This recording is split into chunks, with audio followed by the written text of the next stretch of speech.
You're listening to a podcast by the Center for Action and Contemplation. To learn more, visit cac.org. Hey everybody, Jacqui Lewis here. Welcome to this second season of Love, Period. This season we're focusing our conversations on my new book, Fierce Love, a bold path to ferocious courage and rule-breaking kindness that can heal the world. Each of my friends will be helping me to think about the themes in each chapter, 9 practical practices that can help us love ourselves, love our posse, and then love the world into healing. It all starts with you, and we're going to give you practical tips to make these practices a part of your life.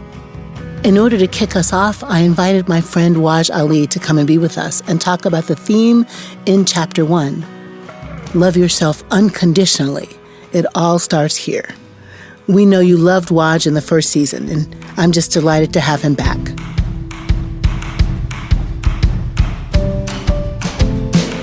Hey, Wajahat Ali. Hi. Reverend Jacqui, pleasure to be on with you again. I didn't offend or upset too many people last time, so it's good to know that you had, or maybe you were really desperate, and the person that you wanted on, like Hassan Minhaj or Sanjay Gupta, said no, and so you went on your brown person Rolodex and just said, Waj, get him. I'm like the Tony Randall. This is a deep cut. I'm the Tony Randall of Reverend Jacqui's podcast. Like Tony Randall used to just get, like whenever Johnny Carson needed someone, he goes, Tony! And he was just like sleeping. Let's get Tony. He's like sleeping under the couch. He goes, what?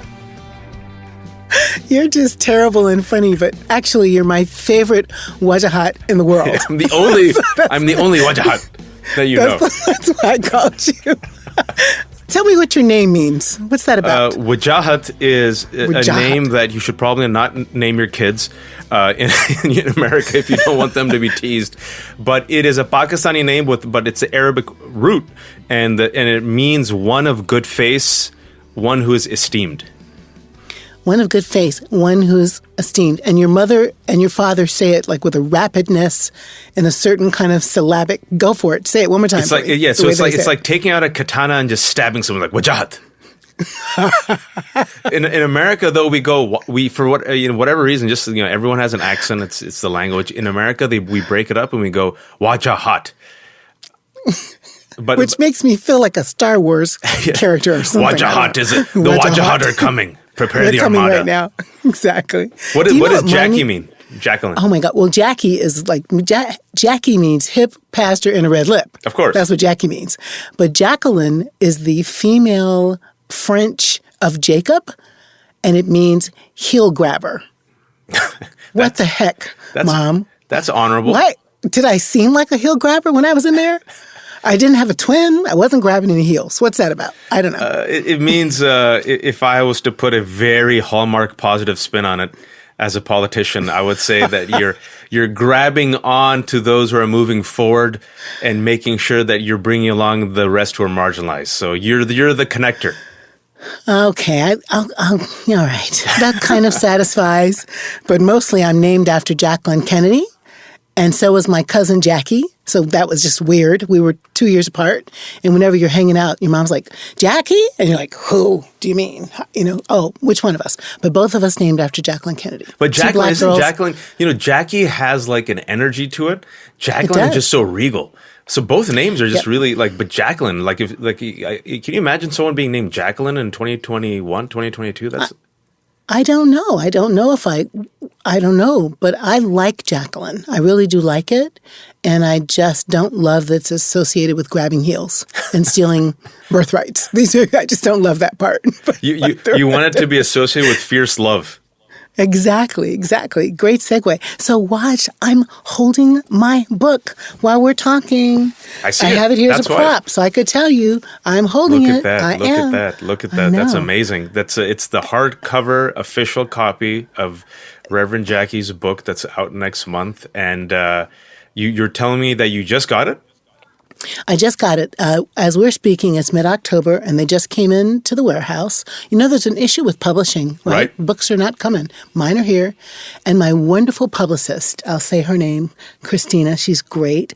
She got a copy, wrapped it up in gold paper, and then she put it in a brown paper bag and messengered it to my house. Lovely. So my husband thought it might be porn, but then he was like, probably not. He's like, I won't judge. I won't judge. Exactly. But we opened it up and we took pictures, and it's very exciting. Did you, we've talked about this before, before recording, but we didn't get too much into depth about it. But, when you held the copy of the book, was it like, because I held a copy of the galley of my book. My book's out in a couple months, and again, for folks who don't know, the galley is the unofficial version that like the publicist sends to reviewers, right? It's not supposed to be like, if you review it, you're supposed to like check for actual quotes. It's like 99% finished, but the real copy that you just had, that's what's going to be in the bookshelves. That's what people are going to see in like Hudson and Barnes and Nobles. Did you feel like when you held it, it's like a child almost, like I'm holding my child close to me? I really did. And by the way, I see your galley behind you. So I'm going to ask you how that felt. That looks really good back there. I like the color. I like the text. Thank you. I really did work on this book in different iterations for 9 years. 9. What is it going to be? Self-help? What am I trying to say? What am I trying to do with it? And I really wanted Waj for us to just stop where religion is the weapon and the killer of people and the divider of communities, and to get a different kind of feeling about God, which you and I both believe in God. But I realized that I wanted actually secular people too to find their way into the book. So I shifted to talk about love, fierce love. And I feel so proud of it. It took 9 months to write during COVID and post-fire, but it's out, it's here, and it does feel like it is my lifelong everything I believe in 9 steps. That's how it really feels to me. Like, this is my sermon in 9 steps. And you said 9 months, but actually, more accurately, it took you 9 years. Because people sometimes forget that, right? Like I wrote a play back in the day, but if you measure how long it took, it probably took me 4 or 5 sittings, but it took me 4 or 5 sittings over 2.5 years. So when people ask you, like, how long did it take you? That's the gestation period. And like for you, it's like your life. Right. Like you could not have written this. I think we're talking about that, right? Like you cannot, you sit there and you think to yourself, well, people say it's just a book. And I say, of course, in the grand scheme of things, I have no delusions of grandeur. This is just a book, one of thousands of books is released every week. And what does it mean? Nothing. What does it mean? Everything. Everything. Yeah. It's because it's you would not have been able to write that particular book, Fierce Love, which is coming out, if you did not live your life and experience what you had experienced. True. Oh, it's really so true, Waj. And my publisher was my agent Todd was so great to kind of read the world 2 years ago and say, now's the time, Jacqui. Also, he just had his pulse on what was happening in the world, and we all were suffering with all those tragic, horrible killings of Black bodies, right? Ahmaud Arbery and Breonna Taylor and, George Floyd. So he read the world, and my publisher, Marnie, just was such a good midwife, is what I want to say. So that really does work in that metaphor with the baby. Like, she just helped me push it out with a light editing hand. And I had such a good time writing. I really did. Did you have fun writing your book? It's one of those things where I'm assuming, yes, the answer to your question is yes, but I'm assuming based on what you've told me, to get started took years for you, right? 9 years? Yes, it did. And it's very interesting that I think that's almost how long it took me, because my agent, who's just a great guy, PJ Mark, he signed me like in 2011. And I was supposed to deliver like a book to him in 2012. And I just couldn't crack it. I just couldn't start it. I didn't know how to structure it or frame it. Like I felt like there was a fire hose of information, and year after year goes, and then finally it comes to a point where I think we were talking about this quote earlier. It's this great Miles Davis quote. You have to play a long time before you can play like yourself, right? And it felt like you have to kind of ease into your skin through time, and you need the mileage. And I felt like during COVID, during the pandemic, where it seemed like everything else was falling apart, this was an act of creation. Like I felt like now is the time, just like you, I felt now is the time. Like I felt it. And then it just came, once I was able just to crack my brain around how to structure it, it just came. I remember I started this book, the first draft in last August. And my editor was like, okay, well, I'll see you in 6 months. I'm like, no, I'll finish this before my 40th birthday in 3 months. She goes, sure. And she's like, I'm like, what? No. She goes, no. When you come back in November, I'll expect an email saying 3 more months. But I did it, and I just flowed, and it was like 450 pages. Don't worry, the final book is 450 pages. But once I started writing it, it just came to me like it was there. But it's like I said before, it's easier to sit there and say that, oh, I wrote in 3 months. That's incorrect. It's a 40-year journey. I would not have been able to write this at the age of 30, and I'm sure you would have been able to write this 5 years ago. No, that's right, Waj. Such a similar experience, really, sitting outside of my yard, typing. It did come out of me as though it were water or had already been written, and I was transcribing, like taking dictation type of thing. That's how fast it came out. And it flowed out of my soul, and I've read enough of the pieces that you're putting in the world about your book to know that your book flowed out of your soul, which is why I wanted you to come and talk to me about this particular part of the book, which is how to love ourselves. I just feel like you and I are, a couple of years older than you. I shall not say how many. But I look older than you, so there you go. Do you look older? I don't think so. Absolutely. Black doesn't crack. But I think Black ages regally. And I am, apparently Asian doesn't raisin, but I'm like the outlier. So there you go. That's so funny. Listen, I do think I look kind of close to your age. I'll give that to myself. But you and I have had such a similar experience, Waj, of what it means to learn to love yourself. That's right. Right? What it means to learn to love yourself despite the container, the atmosphere, the environment, the culture, the crappy, stupid words that you get told, right? The way the world treats Muslims and Black people. We learned how to love ourselves, but we really learned how to love ourselves. And I just wanted to make sure you and I had a chance to talk about why is it so hard? I want to put an F right there, but I won't. Why is it so, hard to raise babies, to raise children, to raise adults in a culture that's just so full of hatred? Why are we like this? So, it's coincidental that we're taping this podcast today, middle of October. And I really just, I had no idea. I mean, I should have, just last night, I guess, in the back of my mind, I was like, oh yeah, we're going to do this podcast. But things to answer your question, late last night, I tweeted something, a thread that kind of went viral. My daughter, Nuseba, who's 5 years old, born and raised in this country, stage 4 cancer survivor, about 2 months ago, she just told us, I don't like my skin color. I want to be white. I don't like brown skin. And it was just like a gut punch. And my wife and I were devastated because you have to realize we did everything in our power for the past 5 years to affirm her beauty, and we got, dolls of color and all the children's books and, Moana and Princess and the Frog and, affirmed her for her beauty and especially when she was going through chemo. And then she just said this and we're like, how could we have failed? What did we do wrong? And we realized that, the insidious reach of whiteness. Not white people. I'm talking about whiteness. The narrative that centers white skin and blue eyes, right? No matter how much we put a fortress around our daughter and insulated her and protected her and uplifted her, it still creeped through. It still creeped through the narratives, through the dolls, through the images, through the social media, right?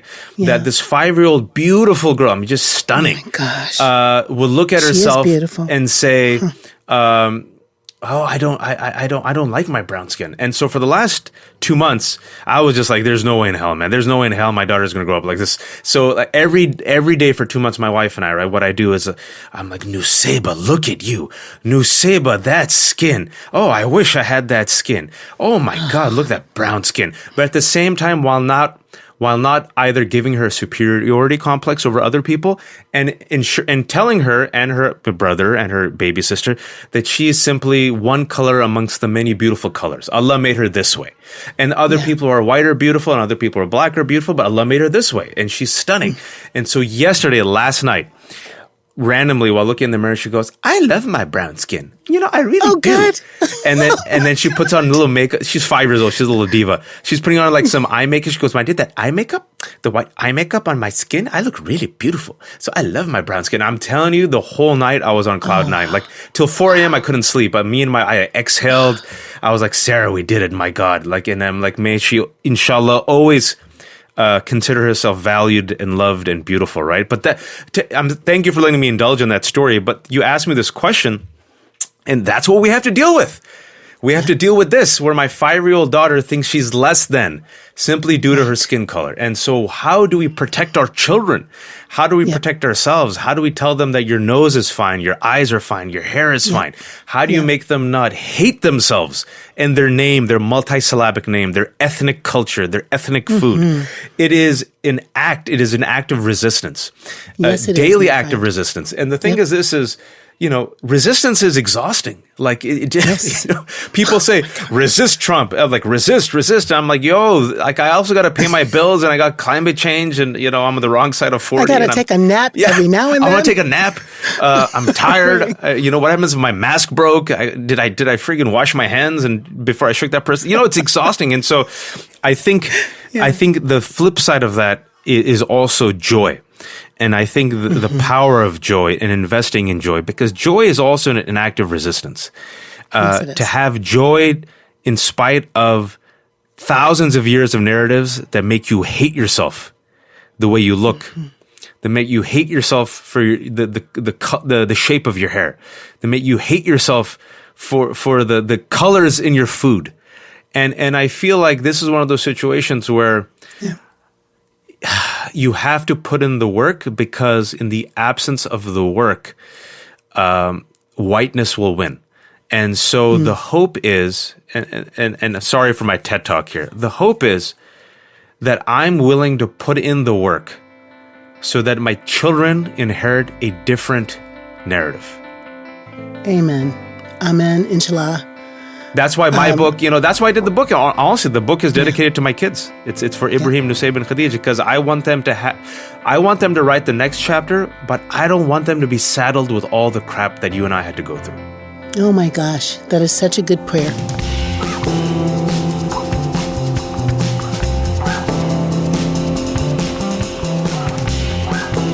Waj, I want to pick up right where we are there about for our kids, right? I did not have babies out of my body. My eggs were old by the time I was happily married to John. They were like, nope, no thank you.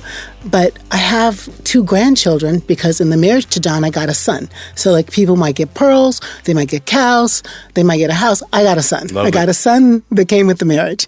And his name is Joel. And I love him so much. He's sweet. And we fixed him up with one of the young women in our church, Gabby. So I am a matchmaker, just in case you didn't know. There you go. Classic auntie. Exactly. Auntie Jacqui. And we have 2 babies. Octavius is 18 months and Ophelia's 3. And I think about, and so they're biracial kids. Gabby is Jamaican American. Do I hear little babies? Yeah, can have them say hi. Okay, Nunu, come here and say hi to Reverend Jacqui. Come here and say hi, my beloved.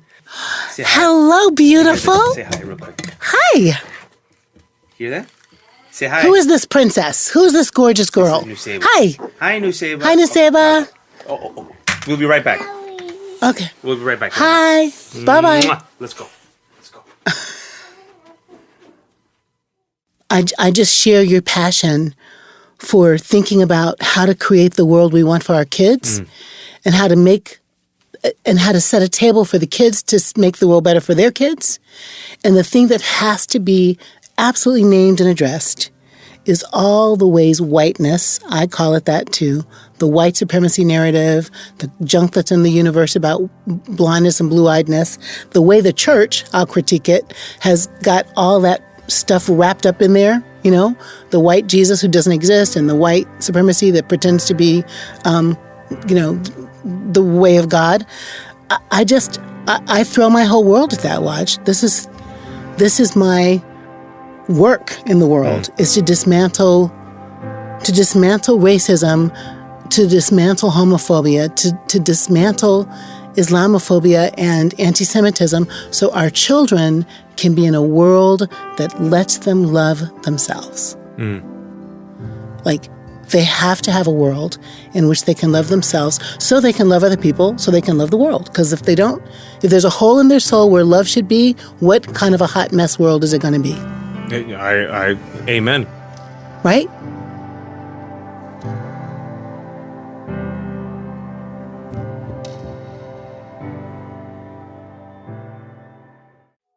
Many of us feel increasing anger at injustice, violence, and indifference in our world today. Join us March 14th for What Do I Do With My Anger? An online gathering featuring Richard Rohr and Brian McLaren. Learn ways of transforming anger into loving action. Inspired by Father Richard's new book, The Tears of Things. Register today at cac.org/anger. That's cac.org/ANGER.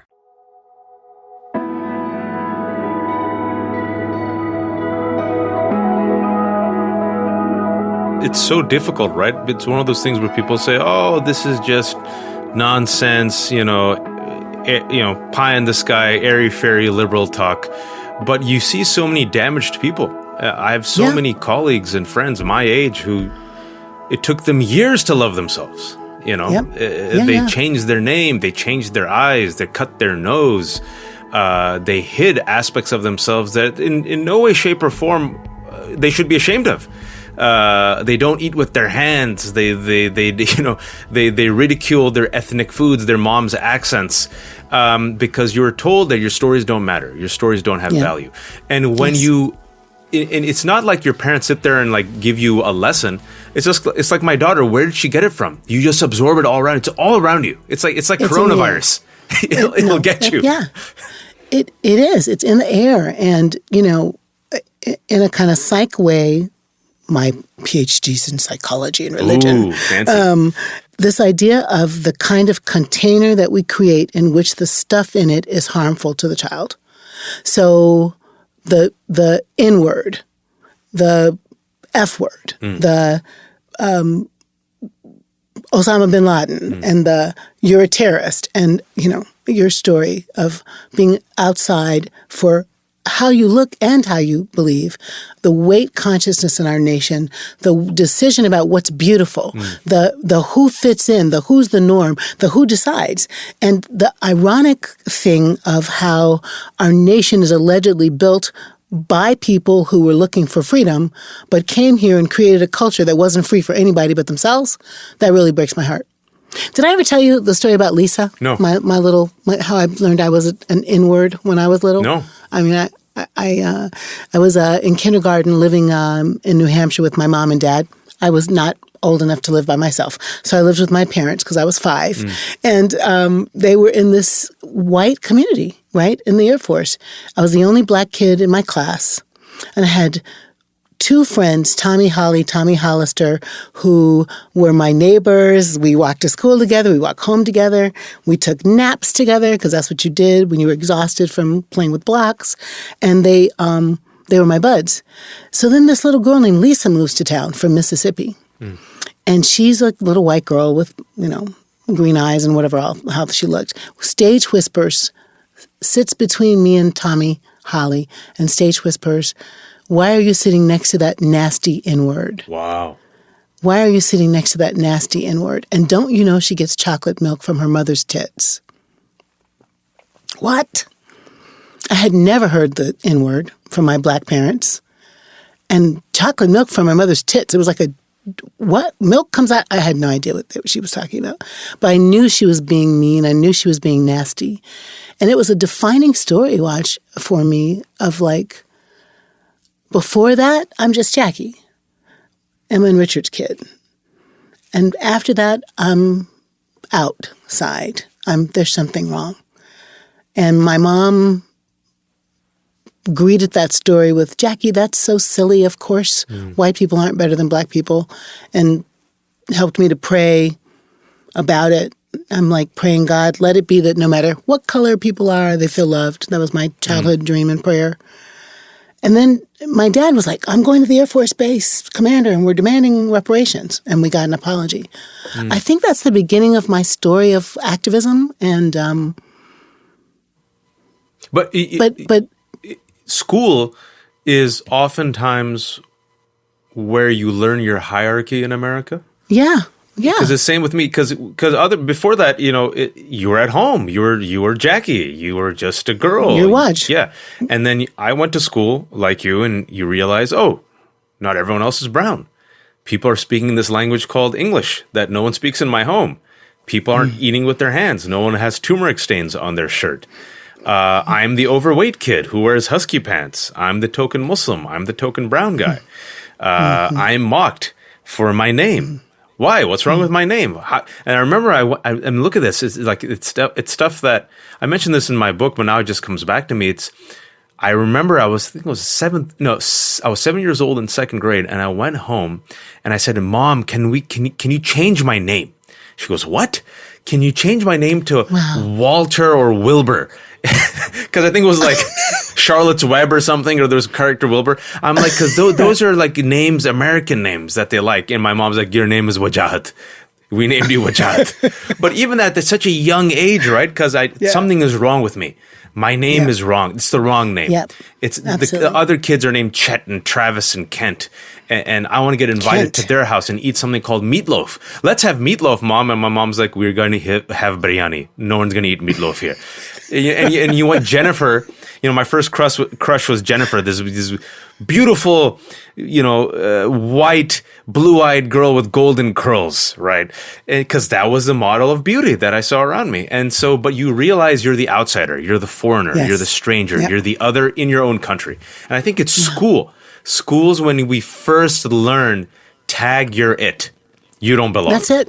That's right. And it sticks with us. And of course it does. And not for nothing, but I think all this uproar from the people who don't know what they're talking about critical race theory, is like a way to have their precious white children, sorry, nice white people, but their precious white children can't be traumatized by the story of race in America. That's right. Or can't be traumatized by the history of the Holocaust, right? Or can't be traumatized by thinking about what we've done in the Muslim world to actually cause people to hate us. So there is this interesting space, Watch, in my mind, of the where is the acculturating of hatred?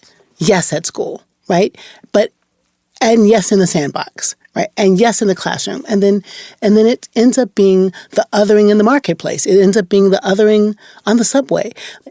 What we teach our children is what I'm trying to say is the way the world is going to be. They're watching us. They're paying attention to us. Sondheim says it best, children will listen. That's right. So what do we want to do? Like, how are we going to create a world in which children learn to love themselves? Because here's what I think, my friend. I think the white supremacists don't love themselves. I think the capitalists who don't think you should have enough food on your table, they don't love themselves.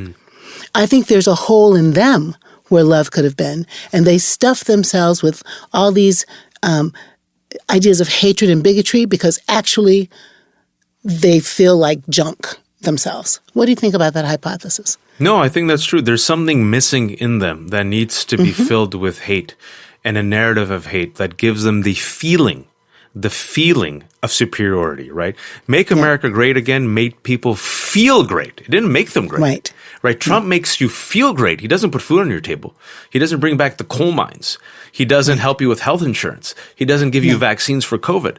But he gives you this feeling of superiority, a feeling of belonging, a feeling that you too can one day be great again, right? It's the narrative, this romantic myth that, we can go back in the time machine to this mythical land and time when we were at the top, which never existed, by the way. And that feeling of superiority, which is an illusory, fickle feeling, comes at the expense of everybody else. Exactly. And so you have to be missing something in your life that you are so addicted to a con man's narrative, right? That you're willing to literally die for this. You're literally willing to eat horse paste instead of take a vaccine. You're willing to sacrifice our children in schools and ban mask mandates. Like, what is it inside you that is missing or that is so bereft that you need to indulge the worst demons of yourself just to feel, not be, just to feel great again, right? Yeah, and just so to feel better. the unfortunate part is, yes, we feel pity. I do, because once you really, if you look at white supremacists, especially those who are formers, I'm talking about people who were like straight up in the KKK, Nazis, people who were those, Doc Martens and stomped on the rest. Once those folks are reformed, every single memoir, I was a broken person. I needed love. Absolutely. I didn't have a father or mother. Right. No one uplifted me. I joined because I felt good. I was given order. I was given respect. Women looked up to me. But I had a feeling of belonging. There you go. It filled something inside me. Circle of hate. All of them. Like literally, just look at every single former extremist, right? You see it. And so the sad part is, if they can have an intervention with love, with joy, with kindness. But the problem here is, well, not necessarily the problem, the challenge. This is the challenge.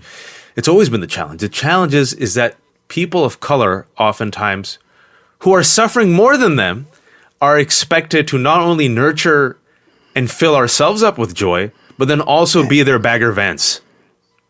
Right. That's right, Watch. Yep. Right. Yeah. If you see the movie The Legend of Bagger Vance, you're like, wait, you're telling me that Will Smith is like this mythical creature, this angel, who spends the entire movie helping Matt Damon, who has a privileged life, just basically get a better golf swing, so then he can have sex with Charlize Theron. And then once he gets a good golf swing, literally the movie, Bagger Vance just walks away. He goes, all right, bye. Bye. Yeah, See ya. So like it's like Queen Latifah in that movie Bringing Down the House with like Steve Martin. Like her job is, it's like that person of color. Your job is to bring the funk. Your job is to help the white person feel joyful again. And so, but meanwhile, we're also supposed to protect our children. We're also supposed to tell our children you're beautiful. And so, I remember when you invited me to your church, and inshallah, the church will be remade and rebuilt and even more glorious. I remember I made the case, this was like 3 years ago, right before the pandemic. I made the case where even though it's exhausting, we should still invest in joy, and we should still invest in patience, and we should still invest in forgiveness and do the work. And I remember I said that acknowledging the pain and the hardship, but also if you followed in the footsteps of the prophets, the prophets experienced all this. The prophets went through worse. The prophets went through all this. They did. And I know we're not prophets, but we're supposed to model ourselves on prophetic conduct. And so, when I see all this, it's easy to tap out. It's easy to be cynical. It's easy to be exhausted. It's easy to say F it all. But I think the book, your book, my book, why do we do it? We're not going to get rich off it. Inshallah, if we get rich, that'd be amazing. But, that would be amazing. Yeah, then we could do a whole nother kind of thing together. But I think the reason why we did is there's a need, right? This narrative, the story that is not told, the story that needs to be heard, the story that our children need to read, an alternative story about the America that we have experienced, that a very damaged, broken, powerful, wealthy minority wants to extinguish because it will expose them to hard truths about this country and themselves that they're unwilling to acknowledge. And the microcosm of that, the metaphor of that, the realization of that is this bad faith attack on CRT. It's right in front of us. Yeah, that's exactly right, Waj. I love that you bring us back to joy, because what I believe is true is that this love of self is connected to joy, and that joy builds love of self, right? So my daughter-in-law and my son have incredibly crazy senses of humor, and they teach their children how to dance. They have Friday night dance outs. We laugh and laugh and laugh and laugh. The children jump on our stomachs. I'd have a better body if I played with the children more often. They climb on us like we're mountains. There is such a playfulness in the family. And those kids will, I think, have a reservoir of joy inside themselves as an antidote to the hate. It's kind of cyclical in my mind, Waj. Rumi says, when you do something from your soul, it's a river, it's a joy. So this idea of our calling to be prophetic, our calling to be revolutionary lovers, our calling to make the world a place where younger Wajas come along and don't get teased and told to go back home, and younger Jacquies don't get called the N-word and get to, grow in a flourishing place. The joy, the play, the activism, the changing of the story, the love that is unconditional, a non-possessive delight in the unique particularity of the other, Jim Loder says. Non-possessive delight of the unique particularity of the other. That kind of love will lead to joy. And that kind of joy is self-acceptance. And that kind of being filled with joy and light chases out the hatred in ourselves. And then pretty soon, we're not building a bigoted world. No, absolutely. And we don't need then the affirmation of others because we are complete. Right? Yes. That's the power. Like, you don't need the affirmation of others, and at the same time, you're not filled with this anger and this rage of trying to prove to the world I made it, right? Because oftentimes you hear a lot of athletes say that, right? Like, I'm going to show them. Who are you going to show? Like, I'm going to show them all. And you're driven by that. Wonderful. But there's also something, I think, damaging there where you feel like you have to compare yourself to this mythic villain that we've all, which is very real, by the way. It kind of said this amorphous villain. Let me put it that way. Not mythic, very real villain that says you don't belong. And then you finally get there and you still don't feel complete. And what we want to do, I think, with these stories is inoculate our children, like almost like a virus, right? There's a virus. You want to inoculate and protect your children. You want to give them joy, self-affirmation, and love. And then simultaneously with the activism, you want to do the work to spread that inoculation so that you can limit and quarantine the virus. Right? That's right. A critical mass of people inoculated against hate. There you go. That's literally it. And then slowly but surely that mass expands. And I think the reality that we all have to acknowledge is that it's never going to be fully removed. There will always be forces of just pain and hate and anger and xenophobia. But if we can quarantine it, limit it, right? Surround it with this critical mass of love, then for the majority of our children, they can be the co-protagonist of the American narrative. Not only that, they feel like the co-protagonist of the American narrative. It's not this mythical reach. It's not a fantastical dream. There was once an Obama. Maybe in 40 years, there might be another Obama. Obama was just the outlier, right? It's one of those situations where like, why not me? Why can't I be the president? Why not me? And maybe I would want to add this into what you're saying, Waj, the narrative that would be America, the promise that was the promise of America, that actually never, thinking about Langston Hughes, was America ever America to me and you fully? No. But maybe we can, if we stay with our metaphor of let's inoculate against hatred, maybe we build such love that there is a mutation in the virus that is hatred. And the result of it is a love that rebuilds the promise or takes us toward the promise of equality and justice. Like America's actually finally what she said she thought she could be. Yeah. Maybe. I think the metaphor works, right? Because this whole concept of the American dream has been the American nightmare for so many people. It's never been able to be achieved by many of us because it's like a bag of lemons, where if you are of the right caste, the right color, the right class, you can achieve it. But you achieve it at the expense of the rest of us. And so I think the reason why, in particular, Black folks, but also, those who are marginalized in this community really understand this country really well, is we've seen all the sides. We've seen the joy and the pain. We see the warts. We have the good X-ray. And we are not fooled, or we are not in an illusion about what the words are. There you go. Right? Because you live through it. You experience it. And I think what the pandemic did is people say, the pandemic flattened us. What I say is the pandemic flattened us, but it flattened us unequally. And what the pandemic showed was this brilliant, clear, pristine X-ray of this country. All of it. The angels, the demons, the warts, the pains, the scars, all of it. You see it right here. Billionaires have made more billions. Rich have gotten richer. Black and brown folks, because of systemic racism and inequality, are dying at higher rates because they don't have access, right? Disinformation. Exactly. Men and women who are threatened by equality and by fierce love, doing everything they can in this death Everything march they for can. whiteness. Everything. Yeah. Oh my God. It is a death march. It is in the death throes. Yeah. Whiteness is dying. The death rattle And it becomes a doesn't death want march. it doesn't want to die. Yeah, exactly. And my fear is, and we've been saying this before, I said this, I believe, in the last time I was on your podcast, is the reason why we can't give up the fight, right? Even though we're so exhausted, is this death march is playing for all the marbles. And I remember I gave this analogy a couple of years ago on MSNBC. I said, again, it's just an analogy, it's a metaphor. If given a choice between renting a room in their house to a person of color or a woman or someone who's indigenous or someone who comes from the S-hole countries, or burning down the house, they will elect to burn down the village. Right. They will burn Not just the house. everything down, Yes. including themselves. Right. And people say, no, Wajahat. And I say, I give you Trump. I give you the January 6th insurrection.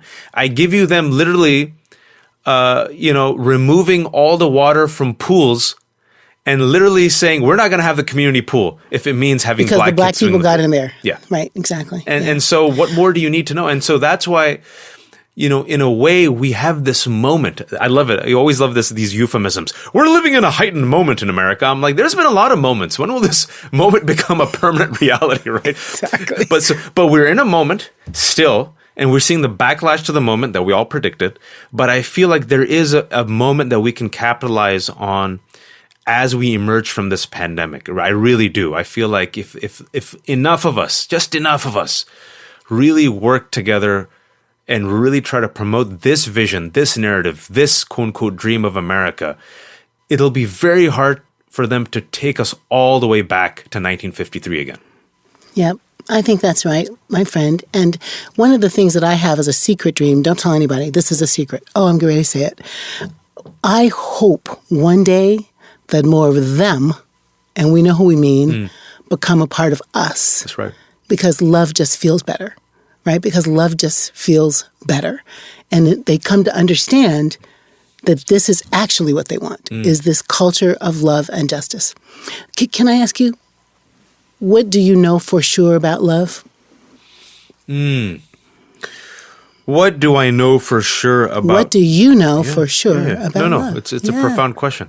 What I know for sure about love is that if you are lucky and privileged enough to receive it, it is the greatest gift on this journey we call life. I do not take it for granted. And I feel like you are the luckiest human being if even for a moment you are able to receive it and give it.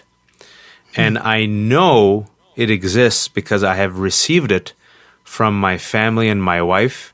And I know it exists because I give it to my children. And I believe it's one of the great tragedies in life. I really mean this, that if you go through this journey called life, which is oftentimes very painful for most people, filled with suffering, uncertainty, regret, hopes that are just crushed, stolen from you. But, what makes it less lonely and worthwhile is if you're able to experience love, either to receive it or give it. It makes the journey sweeter and it brings joy. And so I feel like that's the one thing at the age of 40. And they say in Islam, this is a famous saying, that wisdom descends on the age of 40. Apparently for me, it's going to be 41. I'm delayed. But they say 40 is when you become a mature adult. 40 is a very significant number in age in Islam, right? So if I have learned anything, it's that I know nothing, which is a sign of wisdom, number one. Yes. But I do know that, on this journey called life, and I'll say this, I don't know if I shared this last time, but I mentioned this in the book.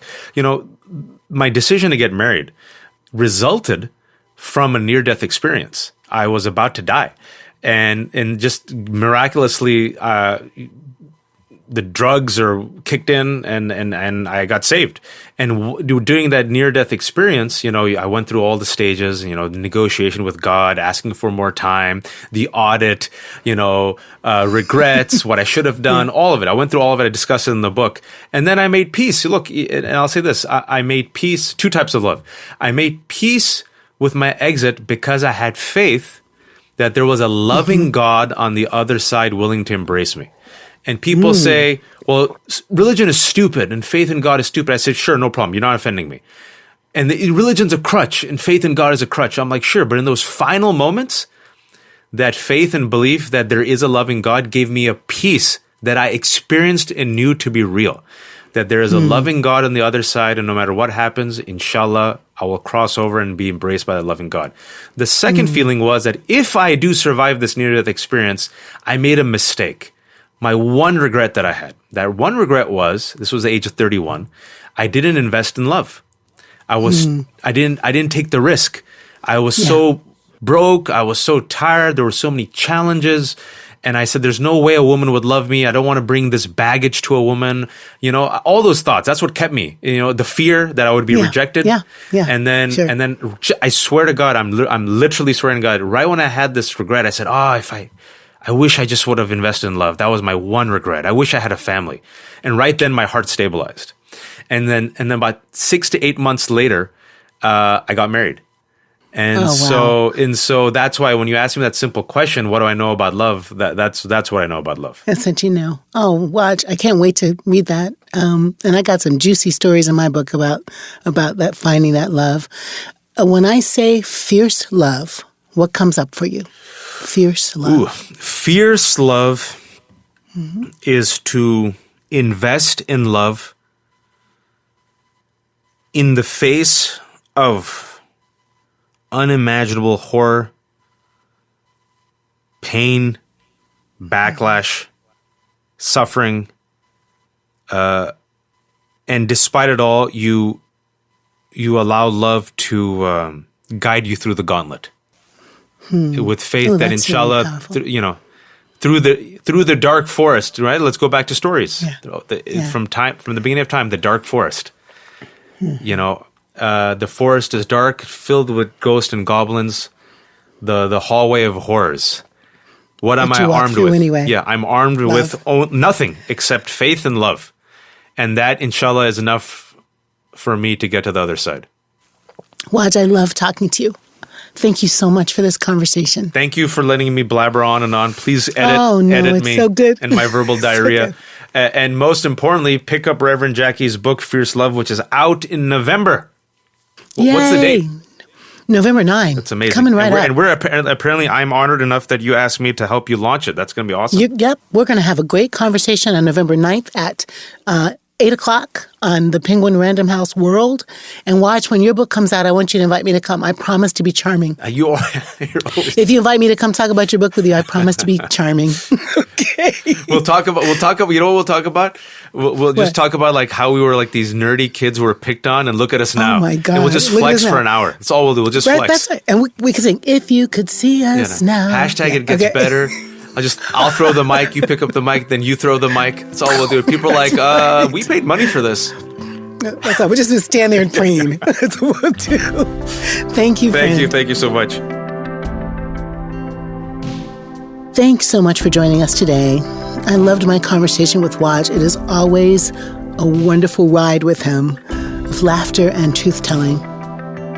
Here's some things I want you to think about as you leave this episode. One is, loving yourself unconditionally is absolutely a hard thing to do. We're just not trained to do it. We're told we're narcissistic, we're told we're self-absorbed, but in fact, the command to love our neighbor as ourselves has to start with us. How can you make a daily affirmation that you are amazing, you are beautiful, you are gifted exactly as you are, and try to delight in yourself. Secondly, if we're going to make a world in which our children can love themselves, we've all got to do a part, and I mean all the children belong to all of us. What kinds of messages will we put in the universe for the children? Can we begin to paint a picture in which children see themselves as awesome, no matter their skin color, no matter their religion, no matter their gender or sexuality? Can we begin to paint a picture in which they see themselves as beloved? Because when they do, they'll paint that picture for future generations. And this is our goal, is a healed world with people in which they love themselves and can therefore love the other.